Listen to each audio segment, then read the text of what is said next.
Welcome back to the real life super... Oh, one sec.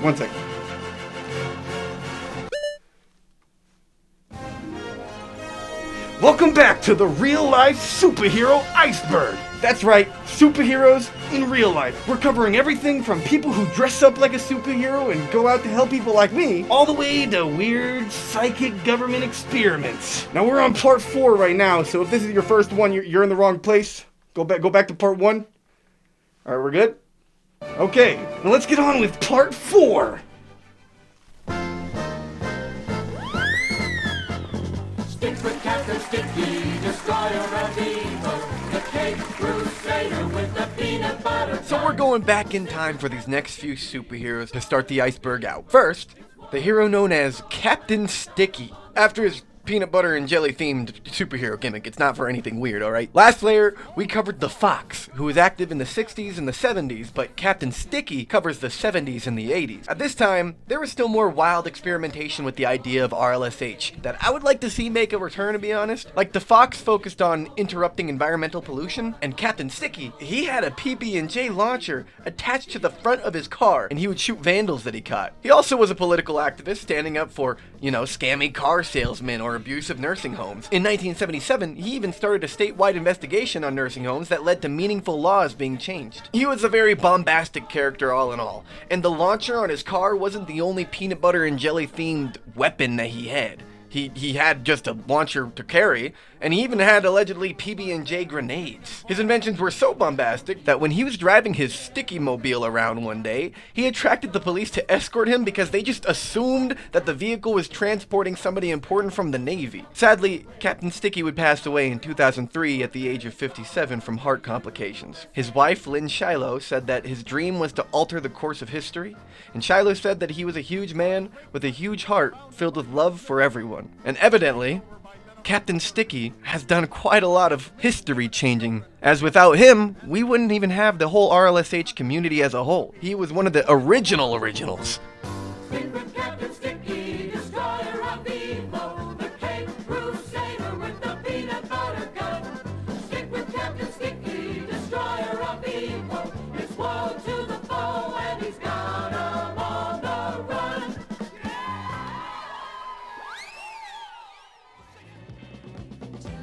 Born in Montreal, Canada, this 29-year-old who aspires to be the greatest daredevil in the world has already proved doctors wrong when he stepped out of his wheelchair many years ago. It was during this period of hospitalization that the human fly concept was born. With little to do during this period, the human fly had plenty of time to read comic books and to watch television. And it was through this medium that the human fly was first exposed to the antics of Evel Knievel.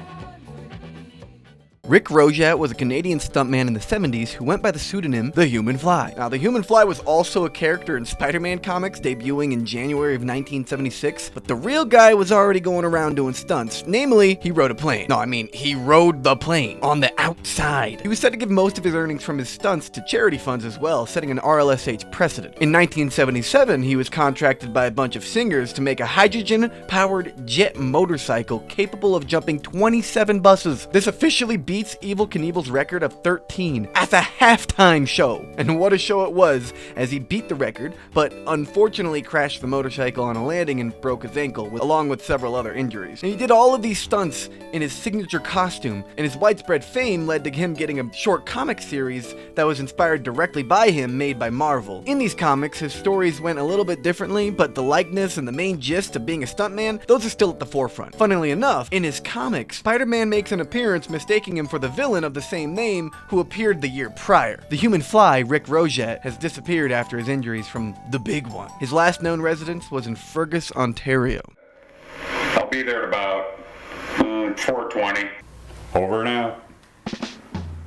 We're going to be bridging the gap between the past and the present, or the future, with this entry, with Captain Ozone, aka William Jones Ozone. Now, Captain Ozone's story actually begins in 6200 AD. That's right, thousands of years into the future. You see, in the 2030s, the timeline Captain Ozone is originally from got into an oil war, causing nuclear warfare that eliminated 11% of the world population. And by 2035, as robot space probes explored Mars, they found an unusual device, a time machine made to look like a common household fixture for camouflage. By 2039, Captain Ozone was tasked by the Pentagon for a mission to travel back in time and equip the past with technology and sentiments needed to avoid the disparities of the future. And that timeline is the one we're in right now. Originally, Captain Ozone was sent back to March 13th, 1989 in Washington, D.C. However, he ended up in Washington State in the city of Bellingham. His time machine also happened to land right on top of a car, too. As he landed in the past, the holopedia he brought back with advanced schematics of future tech, as well as the time machine, had gotten fried, possibly from all the time traveling itself. The perilous effects of the time traveling also hit the world in 1989, as much of the world experienced a huge blackout. So with no schematics and no time machine, Captain Ozone did the only thing he had left and relentlessly warned us about the future we must avoid. He did this by appearing in pop culture like music videos and started movements in 1989, including promoting the use of hydrogen fuel and beginning Eco Art Day, in which encourages artists to scavenge and recycle what some would think as trash into art decor. This catapulted him into popularity and even directly inspired Captain Planet the following year. In the 90s, he started in loads of PSAs to save the planet and began another program to inspire the youth to star in their own environmental PSAs. And in the 2000s to 2010s, the hype unfortunately slowly began to die down. He began yet another movement called the Green Power Rally, but the movements, they just weren't really going anywhere. So today, Captain Ozone helps more behind the scenes to promote more zero-emission energy options. Now, listen up, people, because this is super important, alright? We have less than a decade till that time machine ends up on Mars, so we better hope that it's still there in this timeline too, alright? Let's get looking. We gotta get looking now. Maybe it's already there. Maybe it's been there. Who knows?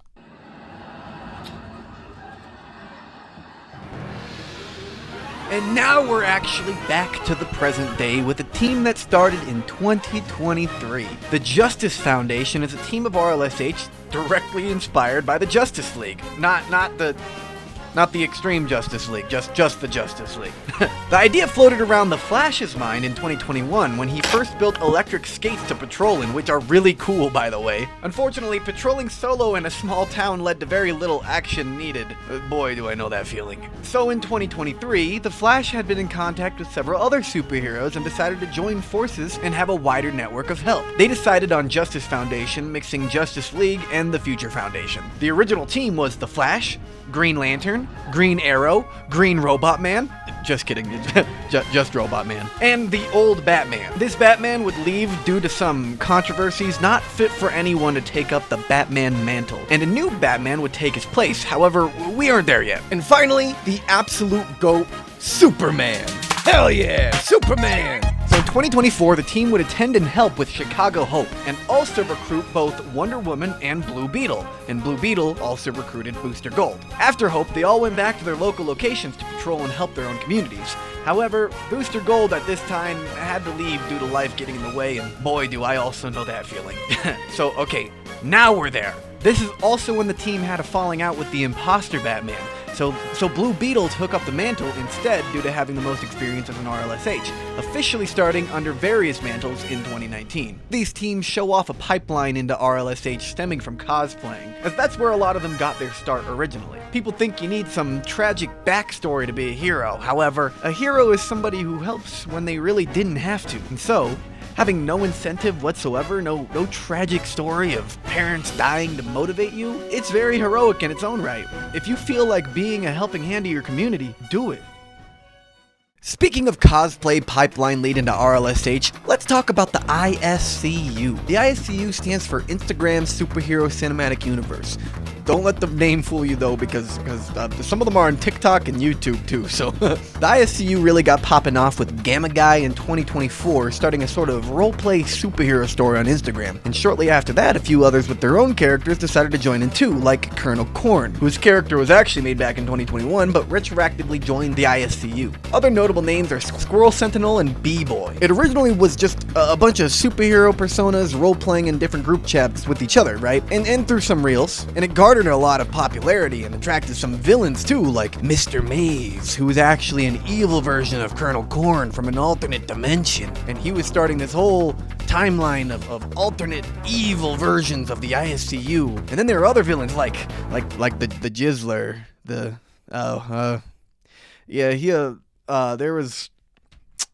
was also Toe Man. So the villains in the community were just kind of full-on gooners. They ended up taking their gooner personas a little bit too far, though. And by a little bit, I mean a lot of it. And they started getting really weird about it, asking some of the girl heroes to see their toes and stuff like that. Mind you, the ISCU is mostly full of minors. Look, not every villain is a gooner, alright? Like Mighty Wasp, who's the villain to Paper Wasp, or like the Flaming Cleric. This guy's pretty cool. But there were enough troublesome villains and heroes being weird with the minors in the community to throw it way off course. Because of all the bad eggs running around in this ISCU community, a lot of them started to quit, and some of them decided to go ahead and become RLSH themselves. Gamma Guy left pretty early, despite being the start of it. Much of the ISCU is now shifting over to being real-life superheroes instead, like B-Boy. B-Boy leaving is really the start of the great exodus of 2025, but B-Boy is now just a superhero and getting his own entry. Some of them left the ISCU to essentially do their own project, like Ultra Meme Man, who started his own really cool series over on YouTube, in which the ISCU is now just a figment of Captain Ultra Meme Man's imagination. Yes, you heard that right. Captain Ultra Meme Man. This doesn't mean the ISCU is entirely gone. Well, thanks to people like Captain Ultra Meme Man, it's now existing in various different forms of storytelling, as well as some of them moving on to real-life superhero work instead. But the show follows the Going Shibby Realm Pirates, a crew sailing the Omniverse searching for MatPat's treasure, the One Theory, said to hold the answers to all lore ever. The crew is comprised of Captain Ultra Meme Man, Rider Guy, Lizard Meshiagare, Joe Romanoff, SSSP Officer Gravity and Ultraman, and Golden Freddy.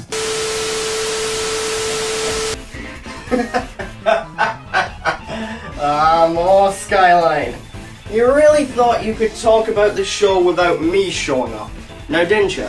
Yeah, to be honest, I wasn't really doing a whole lot of thinking, but how the hell did you hack my screen? Well, I heard you were featuring my show in this segment, so I figured I'd drop by. Yeah, that doesn't really answer my question. Shouldn't you be like writing another episode of your show or something like that? What are you doing? I mean, well, the show's on a brief hiatus right now because episodes 4 and 5 are still being worked on, and while I've got you, there's something I'm forgetting. Oh, yeah, that's right. You're still good to be in the movie, right? Wait, the movie? Oh, right, hold on. Yeah, there it is, yeah. It's right between, well, yeah, there it is. Brilliant. Now, I'd love to stay and chat, but I gotta go kick some ass. Later! Ha!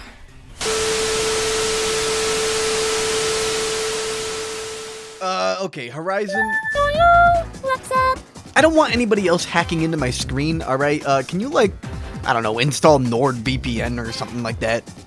Did we just get a sponsorship? Hell yeah, let me get that for you. No, we didn't get a sponsorship, okay? But, hell, I mean, now that you talk about it, why don't you also go ahead and send an email to NordVPN about sponsoring this YouTube channel, huh? Really? Not VPN? Sure. I guess bro. Done. Anyways, back to the Iceberg. Now, the show is available to watch over on Taro Productions' YouTube channel. The storytelling is a lot more tight-knit than the many different storylines the ISCU were doing, especially because they were held over private group chats, so I can't even share most of them because I wasn't in it. But this one's a straight-shot, fun story to just enjoy from anywhere. But that's neither here nor there. This entry's really here because, well, the ISCU has really inspired a lot of different people to step up to the mantle of being a superhero, and highlights what I was talking about earlier about having this pipeline to RLSH, kind of like the Justice Foundation's cosplaying did for them. And I don't see anything wrong with making up the hero persona before you really start doing anything quote-off-quote heroic, because, well, as I found out, the first person that your superhero persona is going to help is yourself. You kind of start characterizing all of the best features you want to see come out of yourself into this one superhero character, and then directly apply it to you. And it's way better to say, I am this, than it is to say that I am going to try to be this, you know? What do you do when you can't do anything, but you also can't do nothing? You do the best you can. If you don't have any money to support people in need, then give them time. Find places in your area that you can volunteer at. A homeless shelter, a soup kitchen, a food bank. I volunteered at my local food bank yesterday and it was amazing. I met a lot of nice people, I had a ton of fun, and we did a lot of good. If you cannot give your time, then I beg you, please give your kindness. A lot of cities treat the unhoused population as if it is a bigger problem for those who have to witness them than those who actually have to live through it. Show kindness to people. Show people that they're more than obstacles or annoyances or problems. People are inherently valuable. We've been here a lot longer than money has, yet some people seem to think that the only thing that can define you is how much you're worth, and that's not the case. So go out and be a superhero today. Got that? Gamma Guy out. So, Academy of Heroes, it was a 2012 web reality series on Stan Lee's World of Heroes YouTube channel. Yeah, Stan Lee had a YouTube channel where he would upload reality TV type content for free. And I mean like a full-scale production 13 years ago on YouTube. Back then, it was just people in their bedroom.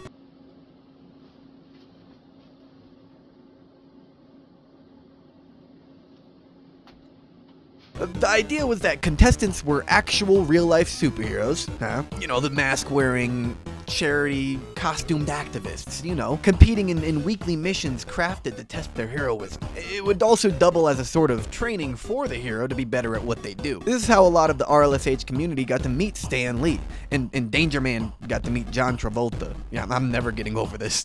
The World of Heroes channel used to be a channel for Stan Lee to share extra content and content from fans as well, which is what led to the RLSH themed videos, since, well, real-life superheroes are also comic book fans, if that wasn't obvious. But the channel has since been renamed to Bad Days and featured stories about heroes on their bad days. Go figure. The YouTube is actually still running to this day as well, sharing old archived audio from Stan Lee paired with an animation to go along with it. Bear armor refers to the armor made by Troy Herchebes, who made a set of armor designed for observing bears closely without harm. Hell, this armor can really take anything without harm. Someone with a stick? No problem. Someone with a big stick? No problem. Someone with a boomstick? No problem.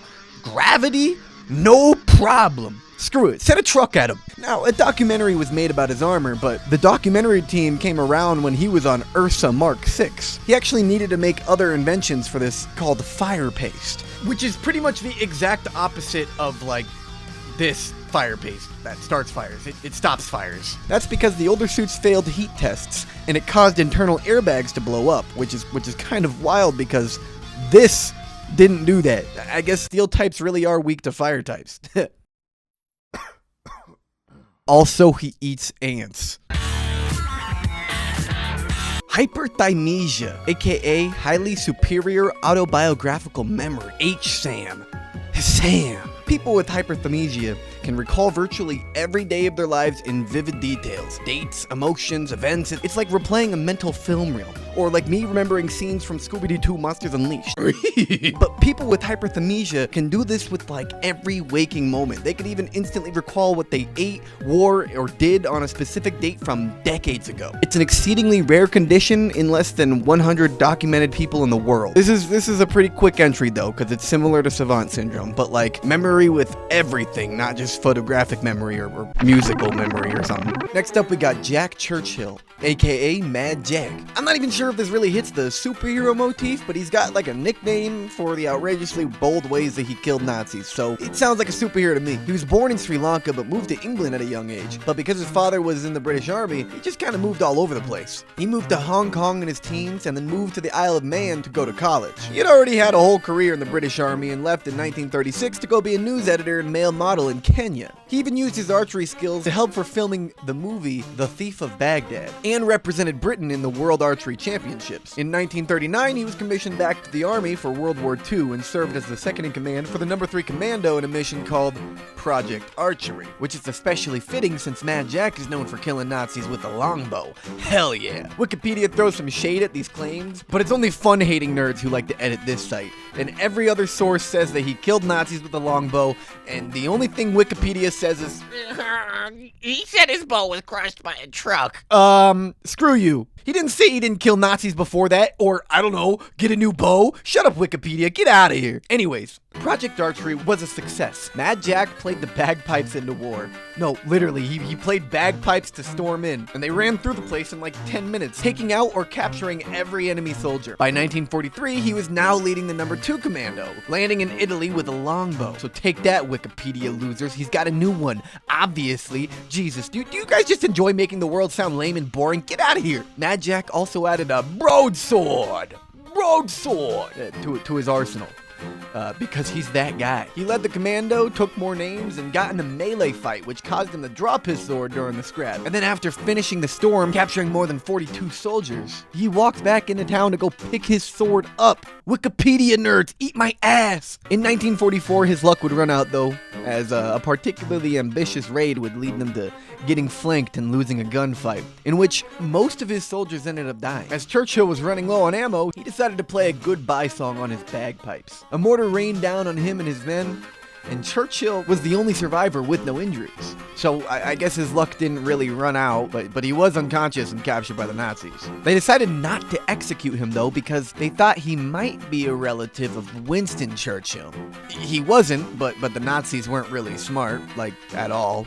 So they shipped him off to Berlin to get interrogated. And after that, they shipped him to a concentration camp to be put to work. But he hid a small rusted can and some onions in his jacket pocket to use when he saw a chance to escape, which did eventually happen when a power outage hit the camp, leaving the wardens in the dark. He took his chance to bail and ran out into the woods, eventually getting a ride from some Americans. By then, though, the war had come to an end with the bombing of Nagasaki and Hiroshima. But Mad Jack was actually frustrated. He said, "You know, if it weren't for those damn Yanks, we could have kept the war going for another 10 years. This guy was just built completely different, earning him the name Mad Jack Churchill. A good way to sum up his segment here is with a direct quote from him. When asked by a general why he brought a sword, he said, "In my opinion, sir, any officer who goes into action without a sword is improperly dressed," because he's just that guy. The Black Monday Society. It was founded in 2006 by Insignis, who later went by Nihilist, and peaked around 10 to 12 members. And some more distinctive heroes were Nihilist, as we mentioned, Red Voltage, who would take up leadership after Nihilist, and some other notable members were Ghost, Crawler, Oni, Ravel, Asylum. There were a lot of them. And they actually got coverage by local news stations like Salt Lake City Weekly and Fox News at Salt Lake City. They highlighted their signature gothic leather gear, red masks, and their overall midnight aesthetic. But if I'm being honest, edgy attire has been sort of a norm for RLSH, and it kind of has to go. Some people think it's cool, but the majority of people just think you're terrorists, not superheroes. That's actually why Knight switched from this to this. Because you want to be approachable to people in need. Unless you're going for stealth, you probably shouldn't go with the gothic look, to be honest. But me personally, I just have a stealth option that I hardly get to wear. More reason why you shouldn't make your base suit the stealth one. They got some more coverage by the Las Vegas Sun and The Nerd with 2 Ds. They labeled them as one of the most respected and badass RLSH groups globally, but that's a matter of personal opinion. Clearly they haven't heard of Master Legend. Oh yeah! Anyways, they were inactive by 2013 and spawned a successor group called the Doomwatch Patrol, continuing similar patrols and community engagement over on YouTube, but they stopped posting in 2016. Pretty quick entry, there's not a huge amount of information about these guys, but they were notable enough to be on multiple different news outlets, a YouTube channel, and several magazines, so here they are. Kundalini Awakenings. Honestly, this entry could have been swapped with CDs because now that I think about it, I think more people are aware of what a Kundalini Awakening is than they are with the results of said awakening. Basically, it's a spiritual experience described in Hindu and yogic traditions where dormant energy at the base of the spine, often visualized as a coiled serpent, rises through the chakras to the crown at the top of the head. And this process is said to unlock higher consciousness, mystical insights, deep states of bliss, and it's a prerequisite to attaining those CD powers mentioned earlier. The psychic phenomenon we mentioned in the last layer apply, like heightened intuition, vivid dreams, and sometimes a telepathy, but the cities are a higher level. So honestly, yeah, my bad. Kundalini Awakenings should have been in part 3, not part 4, but whatever. Let's stop talking about superstitious superpowers and talk about superpowers that definitely exist. Myostatin Deficiency. And I know deficiency sounds bad, but this is actually one of the closest things to a real-life super strength mutation. You see, myostatin is a protein that tells your body to stop growing muscle. So when you have a deficiency, then your muscles just don't stop growing. There's been a handful of documented children born with the mutation that have just unusually large muscles and incredible strength at a super young age. Some animals just naturally have this mutation, like Belgian blue cattle and bully whippet dogs, which explain their freakishly muscular builds.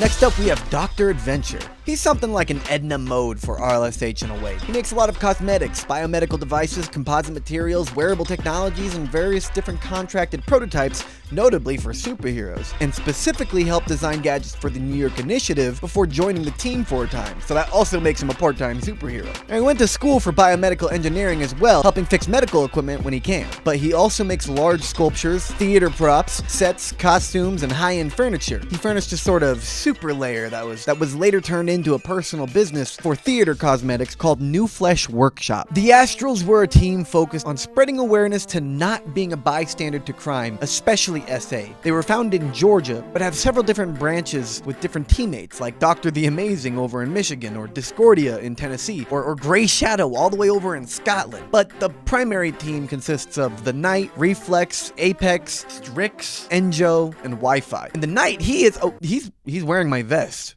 That's the same chest piece I wear. Oh, I like the way you think, the Knight. I like the way you think. Anyways, they found that spreading a message is easier with a symbol and a noticeable costume than it is doing it as just another civilian. I've mentioned this plenty of times over before that this is pretty much one of the biggest reasons for the costume. Superhero media draws a lot of attention and inspires a lot of hope, so it makes a good symbol for the messages you hope to spread. Their efforts were pretty notable as they landed a spot on the news as one of the biggest advocates for Sexual Assault Awareness Month, and they would also show up to speak at different awareness events. And at one point they even got like a bat signal for them. Like, no, look at this. While I've harped on the attention a superhero outfit can bring, the Astrals bring to light another really good reason. A lot of victims simply don't come forward with their trauma as they have a multitude of different fear related to it, like fear of reprisal, fear of getting the offender in trouble, believing the police won't or can't do anything, believing that the crime is just a personal issue, or believing that the crime is too small or trivial to report. However, the anonymity and the imagery of a superhero ends up being an easier person to come forth with this information. So, even if you're not a superhero, take this as a hint to go check in on your friends judgment-free from time to time. Captain Australia. He's a superhero from well, take a guess. He got started officially in 2009 with 4 main goals set from the start as to why he became Captain Australia. 1. To prevent crimes as acting as a deterrent by actively patrolling and thus intimidating the criminal element. 2. To intervene when he sees criminal activity or to solve crimes that he becomes aware of. 3. To inspire normal people to be better by demonstrating a level of moral excellence that he hopes will serve as an example to the people that he meets. And 4. If all else fails, he can accept simply amusing or shocking people, having ordinary citizens lighten their hearts by amusements or surprise. He peaked in popularity around 2011, and he had to slow down in 2016, both because he had to help out his son's welfare, and also because Captain Australia had a much bigger fight to tackle coming up. In 2016, Captain Australia was diagnosed with cancer, and updated the world about his disappearance, saying, "I'm in for another fight. Not Captain Australia versus the Nazi zombies, or Captain Australia versus the Black Skull, but Captain Australia versus the Big C, and it's a fight I'll win." And when he did, as by 2021 he began posting again more frequently about his success in beating cancer. It came at a dire cost of his personal health, so walks began really helping his health come back. So he joined a charity cancer walk specifically. The very first afternoon starting this charity walk from Brisbane to Melbourne, he felt hope come back to him, and with that hope he felt the spark of Captain Australia come back too, and he donned the suit once again. He successfully finished the walk, helping raise over $160,000 for cancer research, and decided it was so good, he was going to do this mission again, but on a much larger scale. This mission is called Captain Australia's Big Lap. This mission started in 2023 as a huge walk around the entirety of Australia. The whole damn thing. And in a way, the big walk is both a self-help journey, as his health has drastically improved since the starting of the walk, but also a way bigger charity drive, as this time he's aiming for $1 million. Now this is still an ongoing project, He's been dropping update videos on his progress so far, and another could drop any day now, so go over and subscribe to Captain Australia. And if you have the spare funds, I'll also leave where you can donate in the description down below. Next, we got Night Warrior. He got started in 2011, located in Greater Manchester in the UK. His opening was pretty big as he straight up ran for mayor from the get-go, but unfortunately didn't make enough money in donations to be in the ballot. But it's still a cool, bombastic way to start his journey. He was also the founder of the UK Initiative branch, as well as a member of the Justice Union, who is not on the Iceberg, but he got rather popular due to his stunts though and landed in some newsreels. And his popularity also led him to getting engaged to Night Maiden. In 2013, however, he would retire after he was confronted by a few people on the streets who recognized him and wanted to put his superhero skills to the test, which means fight him. They wanted to fight him, and he lost. Then he got clowned on by the news for getting a little too ahead of himself training-wise, and I'm currently working on a how not to be a superhero video to help dispel a lot of people's preconceived notions about the idea of being a superhero in real life. He did still show up in media after this, like a show called Boomtown that ran on the BBC network. It was about a fictionalized version of Britain using more of the wacky characters from the real world, including Night Warrior and Night Maiden. Nowadays, however, he is still retired as a superhero and is instead a reporter over on his YouTube channel, Winkball. Night Owl is a big name in the older community of RLSH. He got started way back in 2007 after being a firefighter in Iraq and a certified paramedic, so this guy knows what he's talking about. Now, he writes solo, but he has been in every corner of the community, like with how many cameos he's made with other heroes. He's even in that Academy of Heroes with Stan Lee that we mentioned earlier, as well as some French documentary about superheroes. I'm not gonna try pronouncing that name. Good luck. You can try it at home. Have fun. But something else you can do at home is read his guide. One of the big things he did for the community is provide an actual guide for newcomers with the help of many other older superheroes as well. And I'm going to leave that file in the description for all of you to read in your free time. Superhero Armory. He's a YouTuber who makes superhero tech directly for his own superhero persona, Captain Intrigue. Finally, we have an engineer YouTuber who is also a real-life superhero. Now, Captain Intrigue has by far the most loaded super suit of any RLSH by far. His opening video is of his wrist-mounted flamethrower like a Mark I Iron Man. But his suit doesn't stop there. He's got these leg-mounted fireball flares, night vision built into the helmet with a built-in voice changer, and amplified hearing. His gloves also have these cool tasers built directly onto them. But then he made it even cooler with his Mark II suit. Now he's got layered on bulletproof titanium plating for the exterior of his armor. So he also made the helmet bulletproof too, with an additional HUD display for tactical drone. He also added this super comprehensive utility belt that you can actually go buy over on his website. And I know it's pretty expensive, but it also comes with all the gear with it too when you buy it. Unfortunately, Captain Intrigue hasn't uploaded since 2023. Where are you, Captain Intrigue? Crash Makerspace is gonna be the very last engineering YouTuber who makes superhero gear on the Iceberg. Unless, of course, I think of like one more or something. So maybe I shouldn't write this. But here I am typing it anyways. Well, I guess I'm not typing it when I'm reading over the voiceover.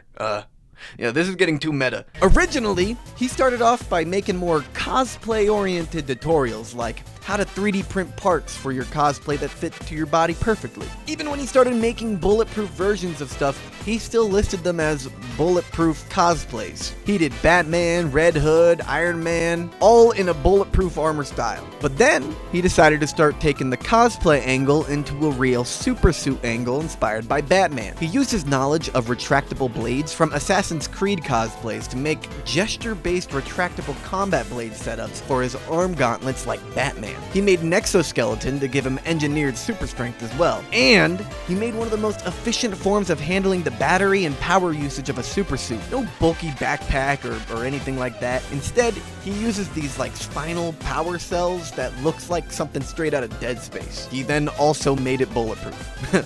In fact, bulletproofing is like the main channel gimmick he has alongside the other superhero gear. He's made videos about making bulletproof at home. He's made bulletproofing capable of stopping a 50 cal. Hell, he even went ahead and made his YouTube play button bulletproof too. While he's got other superhero related gear, when it comes to bulletproofing materials, Crash Makerspace is the guy to go II. We're ending this layer of the iceberg with another more well-known superhero team due to its proximity to Phoenix Jones. But this one was led by none other than Crimson Fist before he learned that PJ was full of it. The team had a soft launch in 2009 as Crimson Fist sort of had a bat family when Metadata moved to Atlanta after college. So Crimson Fist had been solo patrolling since 2006 before Metadata became a sort of oracle for them. However, soon into that, Metadata joined in on the outreach patrols as well, basically doing like a reverse Batgirl. By 2011, the team expanded to include Bird as the martial arts instructor, Hermes as the parkour instructor, and Weatherman as the new oracle. They patrolled together nameless for a while until 2013 when both the Initiatives and Rain City Superhero Movement asked them to join. Crimson Fist decided to join the Rain City Superhero Movement because, well, Phoenix Jones had claimed that he had like loads of sponsors with Nike, GoPro, some self-defense companies that could gift them like a bunch of free gear upgrades. So to account for the bigger responsibility that Phoenix Jones claimed they would have, they expanded the team to include The Force, and Deadbolt, just for the official Gate City Superhero Movement to last a whole 4 months. Yep. Four whole months. PJ didn't really have any plans on how to operate a national team. There were no sponsor, there is no Tooth Fairy, and there is no Queen of England. So after leaving the Rain City umbrella, the Force and Deadbolt, they pretty much left immediately, and Crimson Fist went back to solo patrols with the previous support network with significantly more success than under the leadership of Phoenix Jones. And after de-escalating a few fights and stopping car break-ins, Crimson Fist earned a Best of Atlanta award from a local newspaper outlet, which then led them to getting their own TED Talk space. This team upended in 2016 when Crimson Fist moved to California, and many of the other umbrella teams under Phoenix Jones also dissipated because, well, they hardly even existed. There were 4 branches total. Atlanta was the one we just covered, Arizona, UK, and Dubai. However, we only get to cover Gate City because the other 3 have like absolutely no presence at all, and it was likely just a publicity stunt so PJ could say that his team was international. Well, you made it to the end of the video.